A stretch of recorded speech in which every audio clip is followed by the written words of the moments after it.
bapak gini, wah belajar dulu, jangan buru-buru, belajar dulu. Sana cari masjid.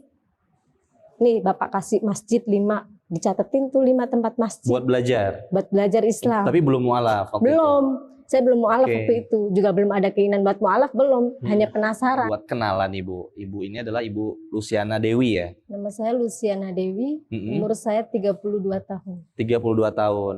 Nah, Ibu Luciana ini sudah mualaf di tahun berapa Ibu? Mualaf di tahun 2018. 2018 ya? Tepatnya di bulan Agustus. Alhamdulillah. Jadi bukan seorang mualaf lagi ya, jadi seorang muslim ya, alhamdulillah ya. Nah, boleh Ibu diceritakan. Ibu ini kan sekarang ada di sektor 12 ya, ada di daerah Bintaro ya berarti ya. Aslinya dari Surabaya, itu gimana awal kenal Islam terus kemudian harus sampai ke Jakarta ini? Saya dan bapak saya memang aktivis gereja, bapak saya pemain musik di gereja dan saya paduan suara. Saya singer di gereja, di salah satu gereja di Surabaya, gereja Protestan, GPIB Peniel. Di sana, saya awalnya masuk Islam itu tepat di waktu itu awalnya di bulan puasa, di bulan Mei. Bulan Mei 2018. Di bulan Mei, waktu itu di bulan puasa saya tengah sakit.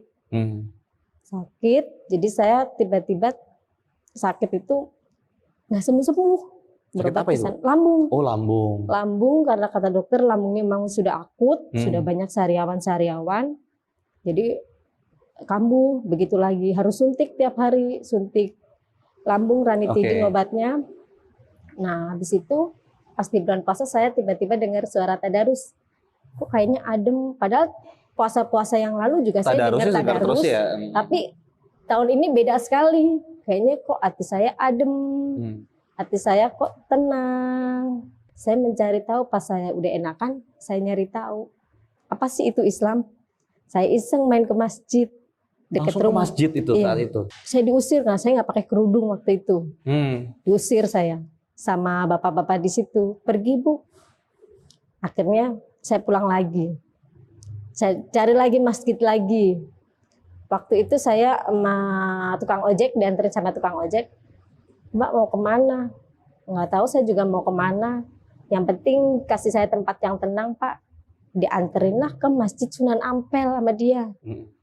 Nah di situ karena saya nggak pakai kerudung, ketemu lagi sama ibu-ibu. Nah, Mbak mau kemana Mbak? Saya mau ke dalam Bu, mau nyari tahu di dalam ada apaan, kok banyak banget itu yang datang. Oh di dalam ada ziarah, ada makam Sunan Ampel. Emang Mbaknya dari mana? Saya mau orang sini, kok orang sini nggak tahu, kata dia. Jadi ini pakai kerudung dulu kalau mau masuk. Kebetulan ibu bawa kerudung, ibu mah dari Jawa Tengah, ke sini ziarah, kata dia. Oh iya Bu. Saya ambil kerudungnya, saya pakai, saya masuk. Pakainya asal. Namanya asal pakai kerudung. Baru pertama kali itu ya.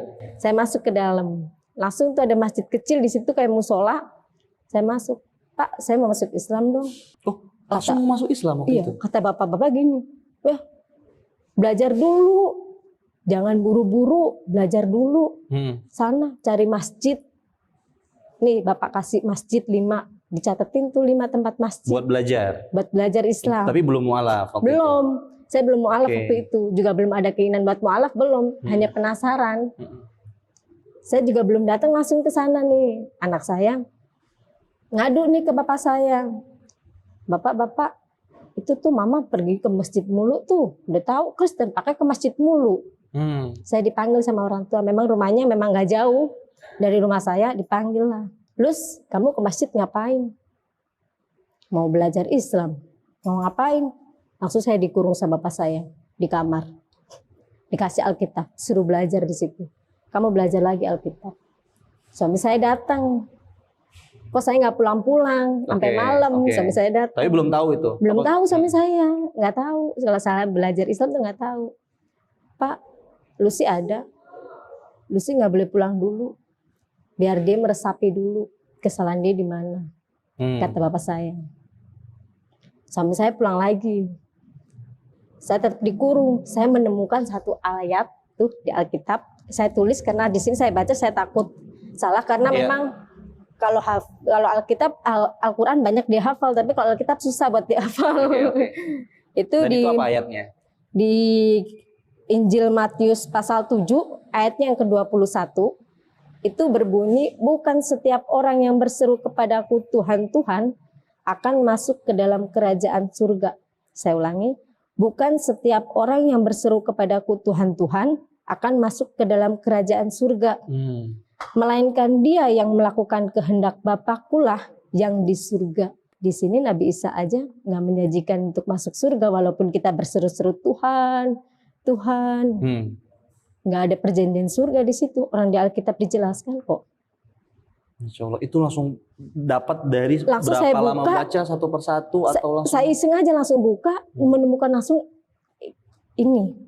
Nah, terus saya buka lagi keesokan harinya karena memang di kurung itu cukup lama, saya nggak bisa kemana-mana, udah di kamar aja.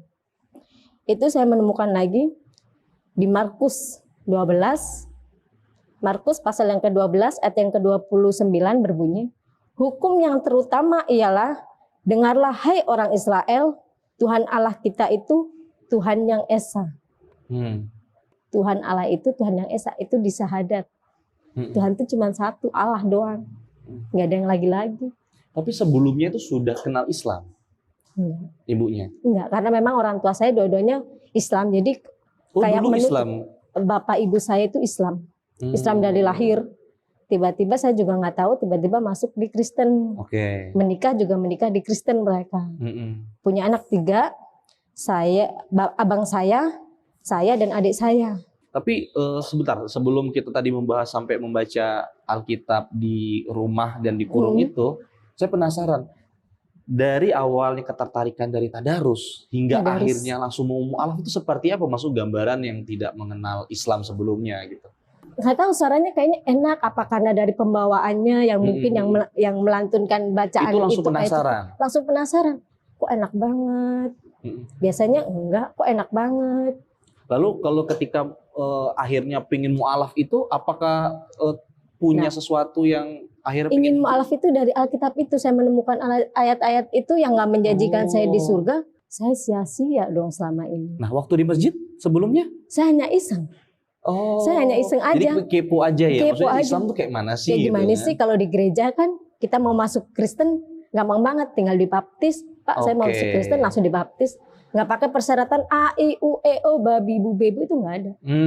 Nggak ada suruh belajar dulu di gereja, nggak ada. Cara beribadah juga di Kristen nggak ada yang anjuran yang beribadah yang kayak gimana. Kalau di Islam kan memang harus belajar dulu cara beribadah yang benar itu seperti apa. Dari mulai wudhu sebelum kita melakukan ibadah. Padahal di Alkitab itu ada ajaran seperti itu. Jadi memang niat mu'alafnya itu ketika udah baca Alkitab. Kalau yang sebelumnya itu baru cuman iseng aja. Pengen tahu gimana sih gitu. Untungnya apa, bukan masalah untung ya.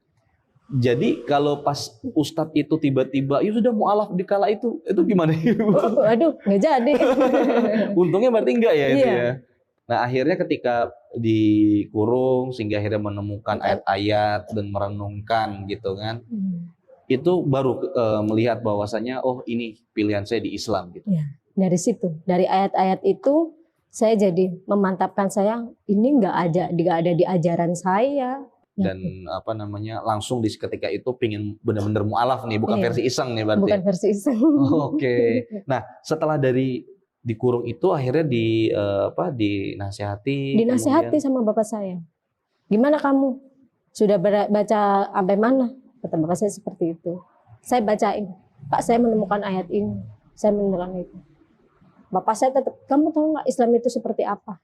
Apa seperti apa yang dijelaskan? Tahu nggak kamu teroris? Gereja waktu itu memang ada pengeboman gereja di tahun 2018 di Surabaya. Tuh Islam jahat, ngebom gereja. Ada orang gereja ngebom masjid, kata bapak saya.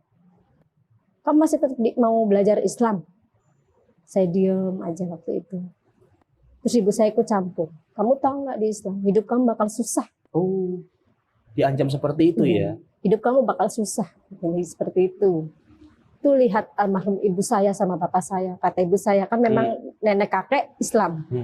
Berarti keluarga sebenarnya orang tua itu dasarnya itu keluarga besar Islam. Islam.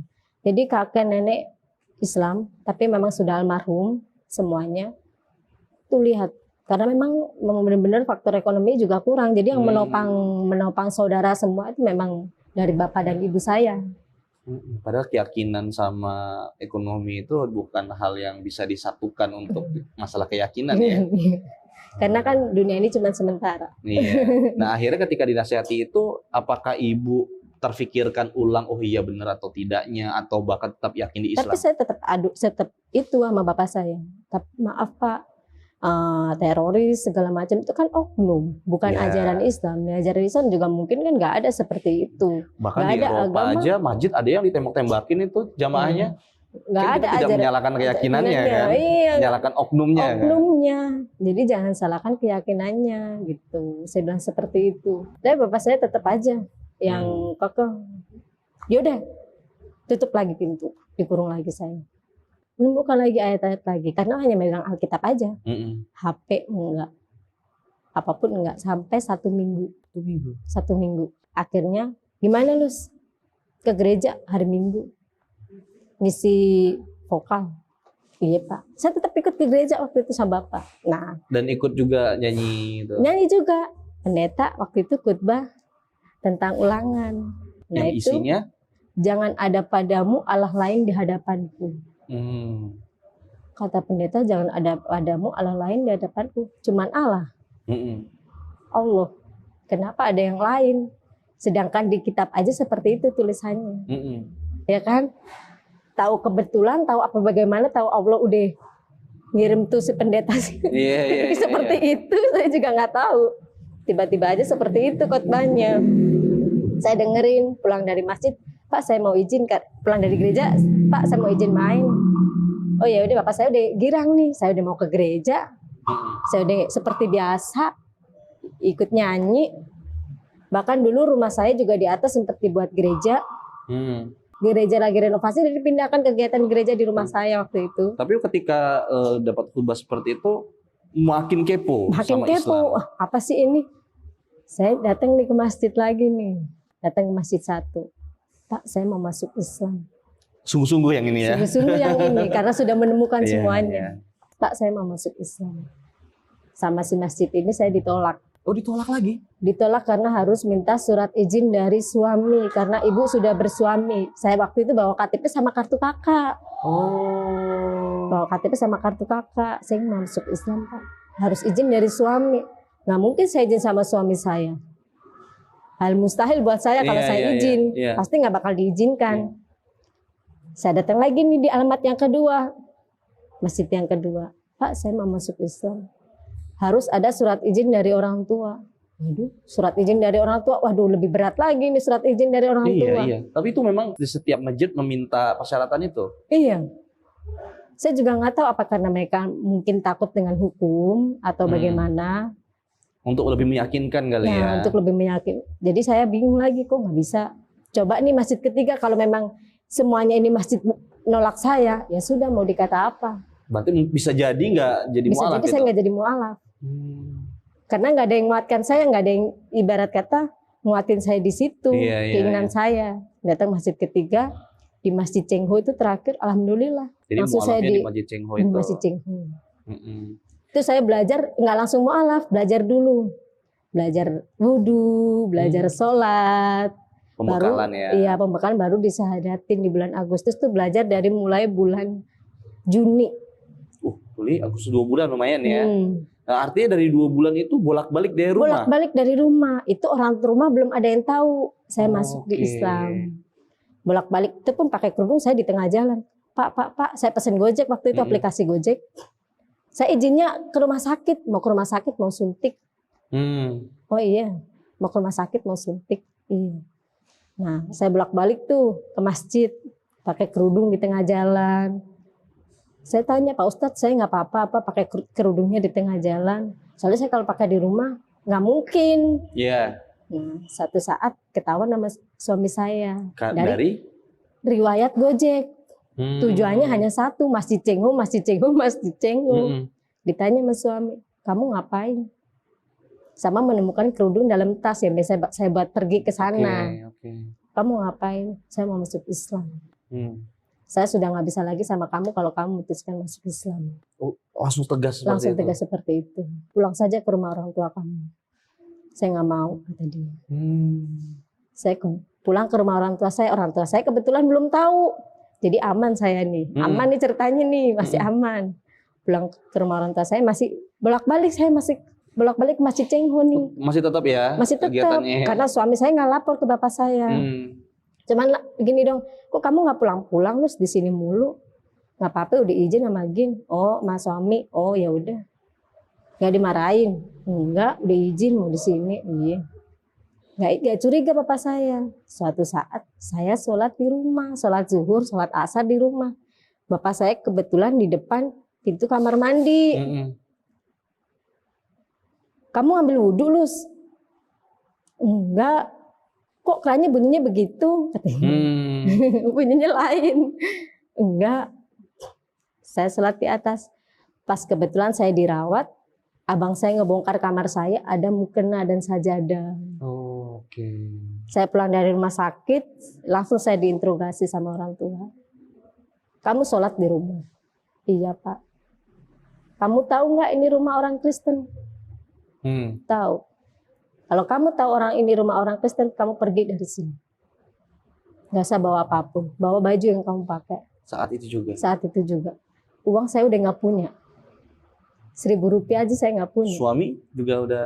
Suami udah menceraikan saya. Bahkan surat cerainya resmi udah keluar, udah lama. Anak-anak gimana itu? Anak-anak awalnya yang perempuan memang ikut suami. Waktu itu umur 10 tahun, yang satu umur 9 tahun. Ikut suami. Nggak pernah kontak juga waktu itu. Akhirnya kontak-kontak anak saya, "Mah, aku mau masuk Islam dong, ajarin aku." Padahal anak aku sekolah di SD Katolik, Vincentius, di Jalan Tidar di Surabaya. Masya Allah. Tiba-tiba, padahal dia nggak punya teman Islam. Teman main nggak pernah main. Karena memang sekolahnya dari pagi, pulang sore. Sekolahnya memang dari jam itu berarti 6. dia melihat ketertarikan itu? Dari saya. Kan memang megang HP. Mama, lagi ngapain? Lagi santai aja nih Kak, gitu. Oh, ya udah, cacatan nih panjang lebar. Ya udah Kak, Mama izin dulu ya, mau sholat dulu. Oh Mama sholat, iya. Oh iya. Jadi dari ketertarikan dari saya sering izin buat sholat, saya sering izin buat puasa, sunnah. Jadi anak saya tertarik. Adik mana Mah? Lagi di masjid, adik kamu. Jadi tertarik seperti itu. Masya Jadi Allah. Izin kalau kamu masuk Kristen, Islam, izin, saya bilang. Izinlah ke ayahnya. Papa, aku mau masuk Islam. Soalnya ikut mama kamu kalau memang kamu masuk Islam. Jadi akhirnya ikut ibu? Akhirnya ikut saya, karena saya memang ilmu saya belum bisa buat mendidik anak-anak saya, belum cukup. Jadi saya taruh di pondok pesantren. Sekarang. Alhamdulillah, Masya Allah. Nah, tapi Ibu tadi kan dipisah sama suami. Hingga akhirnya di keluarga juga tadi sudah tidak boleh di sini lagi. Cerai aja cuma difotoin. Tuh, udah resmi. Nah, akhirnya kemana Ibu? Itu langsung ke Jakarta itu? Sebelum cerai itu saya habis diusir. Saya bingung ya mau kemana. Saya waktu itu malam. Habis maghrib. Saya mau kemana ya? Akhirnya tujuan saya ke stasiun. Anak saya yang kecil nih, yang laki umur 2 tahun. Stasiun kereta. Dari malam sampai ke subuh. Saya nggak naik-naik. Ada orang tuh nanya, "Bu, kok perasaan dari tadi nggak naik-naik? Emang tujuannya kemana?" Nggak tahu saya kemana. Lah, kok nggak tahu tuh, kasihan anaknya. Saya emang nggak tahu Bu mau kemana. Orang saya diusir dari rumah. Saya bingung mau kemana.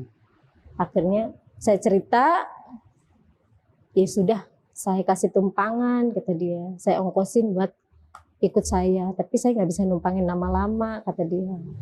Oh iya Bu, dikasih sama tumpangan sama mereka, sama orang baik, dibawalah ke sini. Di Jakarta ini? Di Jakarta. Akhirnya tapi saya dicarikan. Waktu itu anak ikut semua? Ikut saya, yang laki. Yang laki? Oh, yang perempuan, dari berapa bersaudara itu? 3. Oh, berarti yang 2 masih di sana? Yang 2 masih di sana. Jadi yang 2 tuh baru 2 tahun ini. Jadi akhirnya ketika ikut mualah, mau ikut ibunya ke sini? Iya. Nah pas nyampe sini kan maksudnya ada keluarga kah atau ada Nggak punya. saudara? Nggak punya siapapun di sini, nggak kenal semua orang di Nah, sini. sampai sini Hanya gimana ibu itu tadi yang saya kenal. Ditimbangin dia, saya dicarikan pekerjaan rumah karena memang untuk kerja Bertahan hidup ijazah ya. saya nggak punya. Hmm. Ijazah saya nggak megang, kartu kakak juga saya nggak megang. Saya cuma megang sertifikat mualaf sama KTP. Hmm.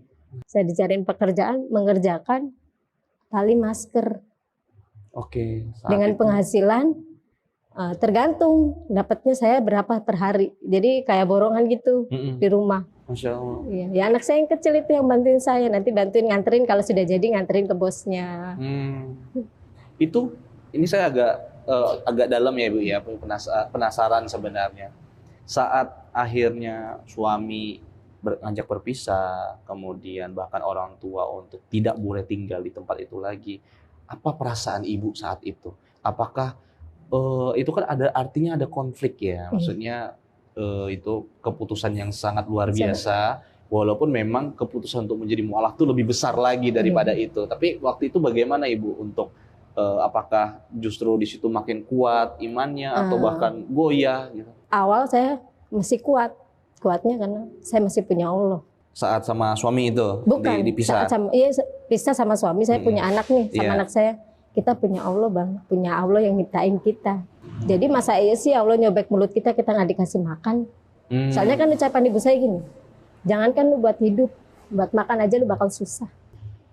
Itu ucapan ibu saya yang saya dengar. Sampai sekarang akhirnya ibu saya udah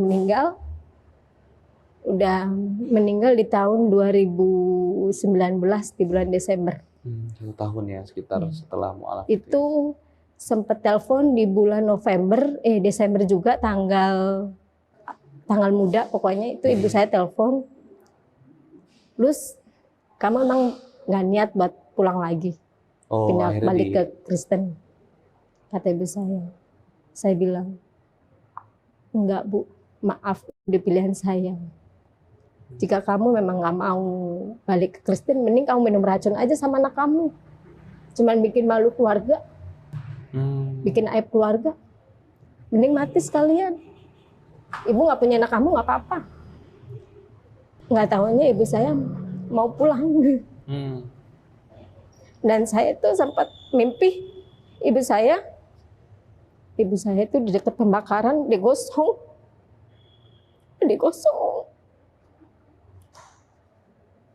Ya, itu jadi iman saya jadi semakin kuat. Itu hukumnya harus ibu saya terima. Mungkin. Jadi buat saya jadi semakin istiqomah lagi. Dengan segala ujian yang dihadapi. Saat kita susah makan, ya Allah Bang. Saya bilang ke anak saya, apa benar kata ibu? Oh sempat akhirnya pikir seperti itu. Apa ini sumpahnya ibu? Sempat seperti itu. Sampai kita nggak bisa makan. Kata anak saya, sabar Bun. Aku sholat dulu di masjid. Aku mau minta sama Allah. Insya Allah. Sholat masjid. Pulang, bawa beras setengah liter.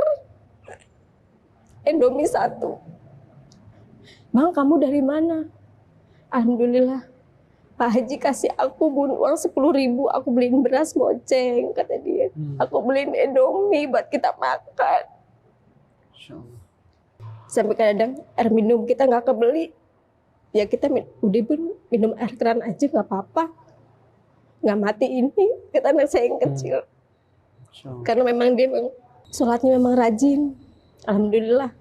Zuhur nggak pernah lepas ke masjid, main kemana-mana pulang ke masjid. Sampai kadang-kadang dia suka parkirin mobil, Bun, nggak punya makanan, enggak. Udah asar ini Bun, belum ada makanan, belum. Ya sudah Bun, aku nyari duit dulu. Apa yang membuat ibu tetap kuat dan istiqomah di tengah terpaan ujian ekonomi seperti itu? Janji Allah surga buat saya, sama anak saya. Hanya orang yang melakukan kehendak Allah lah yang nanti akan di surga. Saya nggak apa-apa miskin di dunia, saya nggak punya apa-apa di dunia, nggak apa-apa. Semua nggak lama. kita cuman bersinggah saja di Kita dunia cuman ini. perantau, kita sebagai perantau. Allah sudah menyiapkan tempat terindah di sana. Sekarang anak satu sudah Masih SMP, SMP. SMP kelas 3. Oh, sekarang di pesantren juga. Iya. Masya Allah. Yang nomor 2 juga SMP juga kelas 3 juga. Memang sekolahnya bareng. Bapaknya sama sekali nggak mau tahu. Nggak ada kabar sama sekali. Nggak ada. Mau nanyain anakku mati apa hidup nggak pernah. Hmm. Semenjak anaknya ngikut saya Islam semua nggak pernah. Saat itu ibu langsung ke Bintaro sini. Iya. Saya tinggal di sektor 7 di sana, ngontrak waktu itu sebulan 800.000. Berdua sama anak. Ya, kadang makan nasi pakai garam, kadang nggak ada nasi, beras sampai malam sampai maghrib nggak ada nasi. Tadi juga kan apa namanya ketua takmir majelis ini juga kenal ya sama anak ibu ya. Kalau Aktif memang ya? anak saya memang aktif di masjid sini, Alhamdulillah. cuman nggak tahu kalau kita mau alaf. Oh ya, karena memang tidak perlu harus Nggak kita pernah, tahu ya. iya. Karena itu kan Lingkungan sekitar juga mungkin nggak tahu kalau saya mau alaf. Apa Bu? Biasanya kan gini Bu, ada orang yang ingin menyampaikan agar mendapatkan bantuan mungkin. Nah tapi kan ibu kan tadi bahkan satu kompleks ini nggak tahu kalau ibu mau alaf, Nggak tahu. anak ibu Tapi juga mau alhamdulillah waktunya zakat fitrah, alhamdulillah ada rezeki gitu buat saya sama anak saya buat zakat tiap tahun tuh. Saya zakat di sini.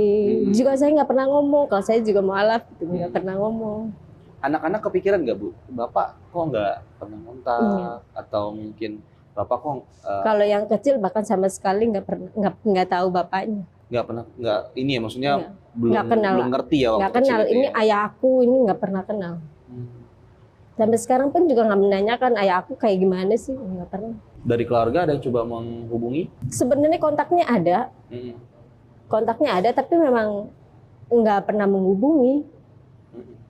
Kontaknya Karena ada mungkin nggak pernah. masih Kalau saya niat ya. mau hubungi duluan juga saya nggak mungkin karena dia juga udah punya rumah tangga sendiri kan, Oke. nggak enak. Dan alhamdulillah saat ini Ibu istiqomah ya Ibu ya, Iya. dalam di Islam, kemudian dalam berkegiatan sebagai seorang muslimah ya Ibu. Ada ini nggak Bu, apa namanya, sedikit keraguan atau bukit makan merasa makin mantep? Ya, alhamdulillah semakin kuat. Semakin kuat karena ada anak saya yang selalu menguatkan saya. Luar biasa anak-anak Ibu ya. Karena anak saya memang punya cita-cita. Kalau ditanya di pengajian, Ibnu cita-citanya mau jadi apa? Jadi Pak Ustadz. Ibnu cita-citanya mau jadi apa? Jadi Pak Ustadz. Namanya sebenarnya Carol Lazaru Geonatan. Nama aslinya Nama dulu. aslinya. Karena memang karena kalau Carol namanya terlalu Kristen banget, Iya, jadi iya. saya panggilnya Muhammad Ibnu. Muhammad Ibnu. Iya. Jadi kasih makan apa aja mau, nasi pakai kerupuk mau. Alhamdulillah Bun, alhamdulillah udah ketemu begini, alhamdulillah. Mungkin itu salah satu hikmahnya ya, Iya. Allah bantu lewat anak-anak ya Nah. Ibu ya. Jadi Ibu semakin kuat ya. Memang kan sebenarnya kalau dari cerita Ibu Luciana ini, Ibu Dewi, Ibu ini kembali ya. Memang secara fitrahnya kita sebagai manusia ini kan sebagai seorang muslim. Lalu dari kisahnya Ibu juga sebenarnya backgroundnya juga seorang muslim ya. Muslim. Mungkin hidayahnya inilah dari tadarus ketika sakit ya. Iya. Memang ketika sakit itu apa namanya, Allah buka pintu-pintu hidayah yang lain. Mungkin kalau saya sebagai muslim kan hidayah yang saya dapatkan, oh ternyata nikmatnya sehat seperti ini gitu. Alhamdulillah Ibu mendapatkan hidayahnya itu berupa keyakinan ya. Iya. Awal-awal itu saya masih belajar, saya sakit panas tinggi. Panas yang cukup tinggi, saya coba wudhu. Alhamdulillah habis selesai sholat, demam saya turun. Itulah mungkin ya Allah kuatnya obat dari air wudhu itu sangat luar biasa. Sebatas air wudhu, Masya Allah. sebatas niat kita ingin beribadah di tengah sakit, Allah kasih kita langsung kesembuhan. Jadi nggak ada alasan kita sakit, kita nggak melakukan kewajiban kita sebagai seorang muslim. Masya Allah. Iya kan? Ini juga jadi pembelajaran kita sebagai yang muslim dari lahir nih ya. Sebenarnya itu ternyata nikmatnya luar biasa ya Ibu Nikmatnya ya. luar biasa. Kita dikasih sehat aja, udah alhamdulillah. Kan buat tabungan kita nanti di sana semua ibadah yang kita jalani sekarang nanti akan ada hitungannya di sana, ada pahalanya. Allah akan menjanjikan hasilnya nanti. Seteguh itu Ibu Yes. meyakini itu. Iya. Masya Allah. Nah Ibu boleh dikasih saran, sharing lah sama sahabat rukun bagaimana menjaga istiqomah ya Ibu ya, ketika dalam ujian yang begitu besar tadi, begitu luar biasa, mungkin berbeda-beda dari sahabat rukun, tapi Ibu tetap alhamdulillah nih bisa istiqomah. Jika kita dikasih ujian yang berat, berarti Allah tahu kemampuan kita ini seberapa. Makanya Allah nggak mungkin ngasih cobaan yang di luar batas kemampuan kita. Iya. Nah, Allah juga pasti akan ngasih jalan, tahu lewat orang, tahu lewat apa. Lewat YouTube ya Bu ya. Bisa jadi seperti itu. Alhamdulillah, Masya Allah. Terima kasih banyak Ibu Dewi berkenan untuk sharing bersama sahabat rukun. Semoga apa yang kita sampaikan ini bisa mendapatkan kebermanfaatan ya, yang sahabat